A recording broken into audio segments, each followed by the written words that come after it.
Près du micro, hein, Victoria, quand on parle. Hein. Bien près du micro. C'est bon? Viens faire ça. Oui, pas là. Papa? Eh, je suis là. Eh bien alors, vas-y.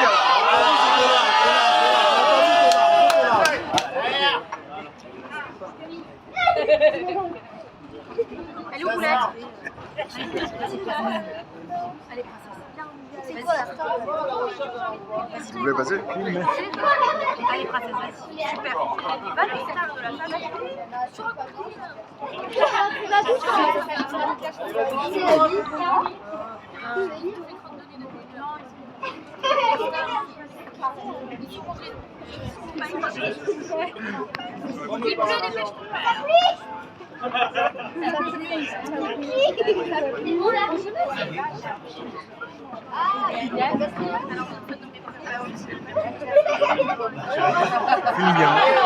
C'est bon.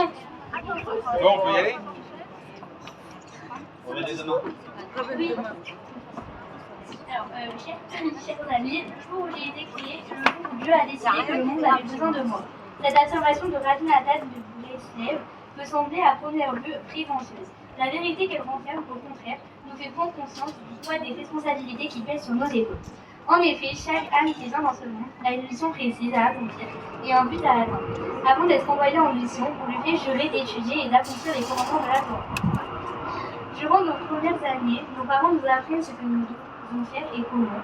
Lorsque nous atteignons l'âge de la majorité religieuse, c'est-à-dire la bat mitzvah, nous devenons membres à part entière du peuple juif, et par là, pleinement responsables de l'orientation de nos actes. Cette responsabilité se divise en deux catégories.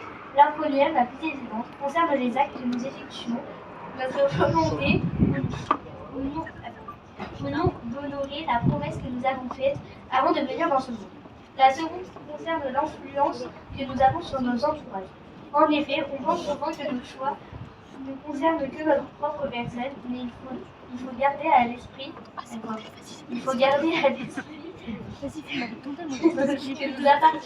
que nous appartenons à une communauté.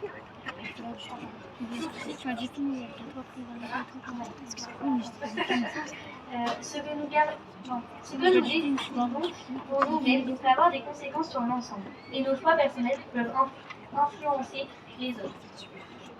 Quitte à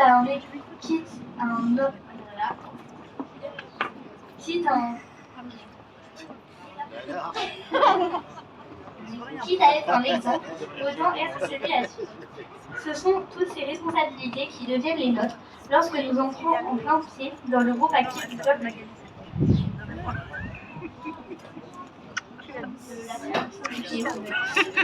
Écoute Israël, l'Éternel est notre Dieu, l'Éternel est un. Et tu aimeras l'Éternel ton Dieu de tout ton cœur, de toute ton âme, avec tout ton pouvoir. Que les paroles que je t'adresse aujourd'hui soient sur ton cœur, tu les enseigneras à tes fils, tu en parleras assis dans ta maison, en marchant sur le chemin de ton coucher et à ton lever. Tu les attacheras un signe sur ta main, et elles seront comme frontaux entre tes yeux. Tu les écriras sur les poteaux de ta maison et à tes portes. Pourquoi ce texte est si important? Rav Yoel Moshe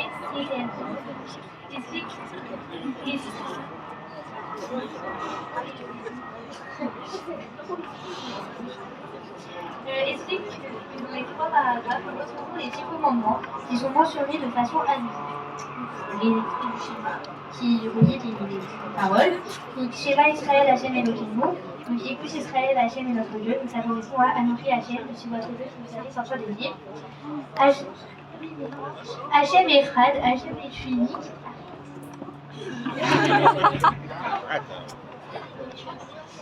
Ça correspond à Loïcha, Anochim Acherim, donc tu n'auras pas d'autre Dieu que moi. Ve'ata et Hachem Elokecha, tu aimeras ton Dieu. Ça correspond à Loïcha et Hachem Elokecha Lachab. Ne pas faire de serment en vain, car celui qui aime son roi ne jure pas en vain en son nom. Les Mahanes sur ces cours d'assistance et des détails, afin que vous vous rappelez et accomplissez tous les commandements. Donc ça correspond à Zavar et Shabbat. Souviens-toi du jour de Shabbat, car Shabbat équivaut à toutes les mitzvot de la Torah. Les malades aient beaucoup des effets afin que se multiplient vos jours et ceux de vos enfants. Ça correspond à...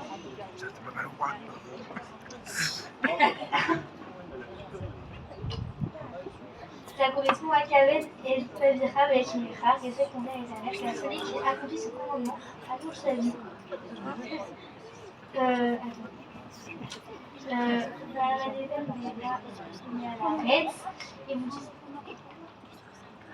Et vous disparaîtrez vite de ce pays, ça correspond à l'autre qui ça ne va tuer. Mais l'autre a tout à travers les Valériennes après votre cœur et après vos yeux qui vous entraînent à la détour. Ça correspond à l'autinat, ne pas commettre d'adultère, car le cœur et les yeux sont les deux moteurs de la faute. Voilà.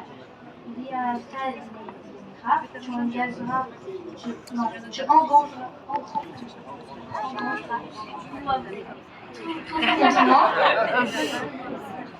Ça correspond à l'ochimov, ne pas voler, comme il est marqué, tu engrangeras ton froment et pas celui d'un autre. Ami Donald et Gabriel, je suis la chaîne de ça correspond à l'autre ami des tu ne dévoileras pas faussement contre ton prochain, car cela est comme si une réunion qui a créé le ciel et la terre, qui dans un témoignage entre Hachem et nous. Et Undertan al Mezuzot des Terra ou Sarera, écrit la Mezuzot sur les photos de ta maison et de ta ville, ça correspond à l'autre mode. Ne pas en dire le prochain, car il est écrit ta maison et pas celle d'un autre. Et dit pas. Silence. Ça va? Les 10 paroles que nous avons reçues au mont Sinaï sont un contrat qui nous unit à Hachem. Pour tout contrat qui se respecte, il faut donner des garanties. Si nous respectons les lois qu'Hachem nous ordonne, il nous grandit de nous découvrir ces bénédictions.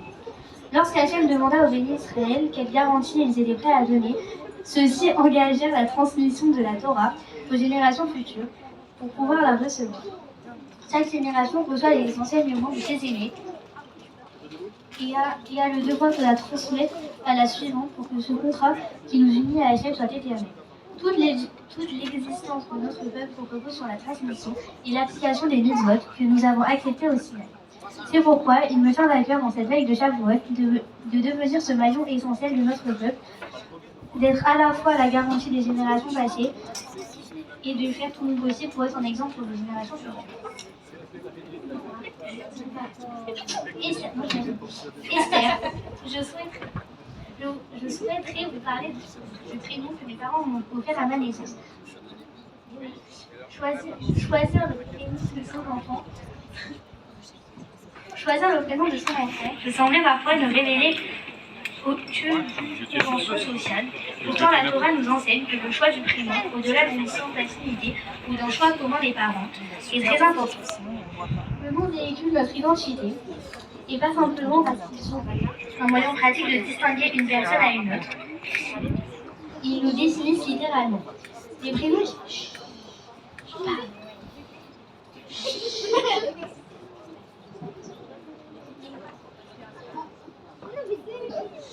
Les prénoms qui nous sont donnés à la naissance ne le sont pas accidentellement.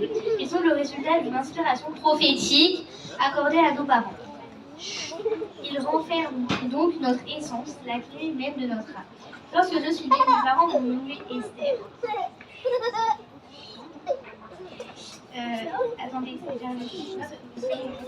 comme la reine dont on raconte l'histoire à l'occasion de Purim. Les deux qualités principales de Esther sont la discrétion et la détermination.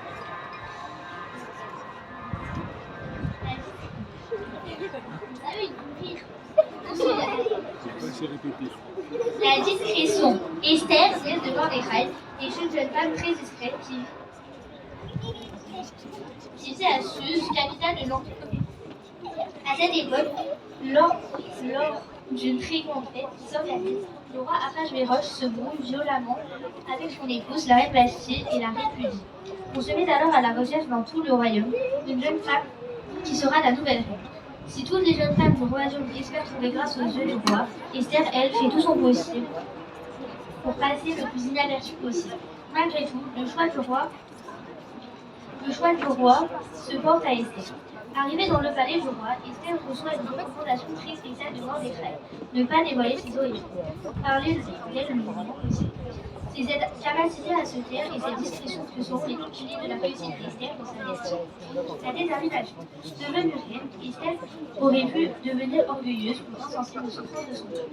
Cependant, lorsque Haman, le premier ministre du roi, décréta de faire exécuter tous les Juifs durant la journée du 14 Adar, Esther prend une conscience du danger imminent et ne va pas hésiter à se mettre en danger pour sauver tout son peuple.